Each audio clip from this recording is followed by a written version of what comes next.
درنو دوستانو د شګو لوبغالی ده دا ډېر خلک چې روان دي داسې یو چا جنازه ده چې یو غر سړی و تراب صاحب جنازې ته خلک را روان دي او د دې جنازې هغه مکمل ویډیو تاسو ته برابروو تاسې راسره وګورئ او تراب صاحب ته ډېرې ډېرې دعاګانې کوئ الله تعالی دې الله جنتونه ورکړي ځکه دا د لوی افغانستان شعر و د لوی افغانستان ژبه وه د غریب ولس ژبه وه او دا ګونګه شوله.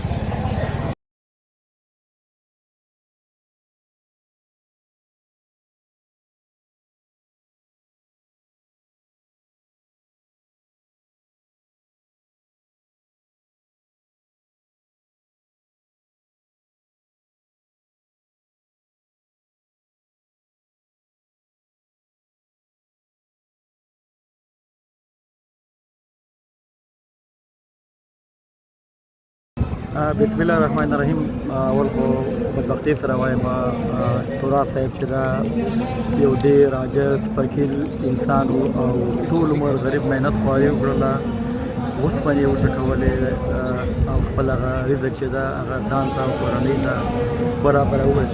بدبختانه په ژوندینې باندې د هغه انسان هغه قدر چې افغانانو ورکړی وای، حکومتونو ورکړی وای، هغه یې چا ورنه کړ. نو الفاظ نشته چې د تراب صاحب ور بیان کړم. هغسې اشخاص زما نظره چې د په شعر کې چې د ولس ته کوم پیغام ورکوو، څنګه یې ولس را بیداروو، حکومتونو ته کوم پیغام ورکوو، خوشبخته سړی و چې هېڅ ګوند ډلې پورې تړلی سړی نه و. نو موږ به بیا د تراب غوندې سړی څه چېرې پیدا نه کړو. جنازه فکر کوم راوړله دعا به ورته کوو، ټول دعاګانې ورته کوو. څوک چې ویډیو ګوري تراب صاحب په دعاګانو کې هېر نه کوي. رب دې په دغه دنیا د جنت د باغچو نه یوه عظیمه باغچه وګرځوي. آمین.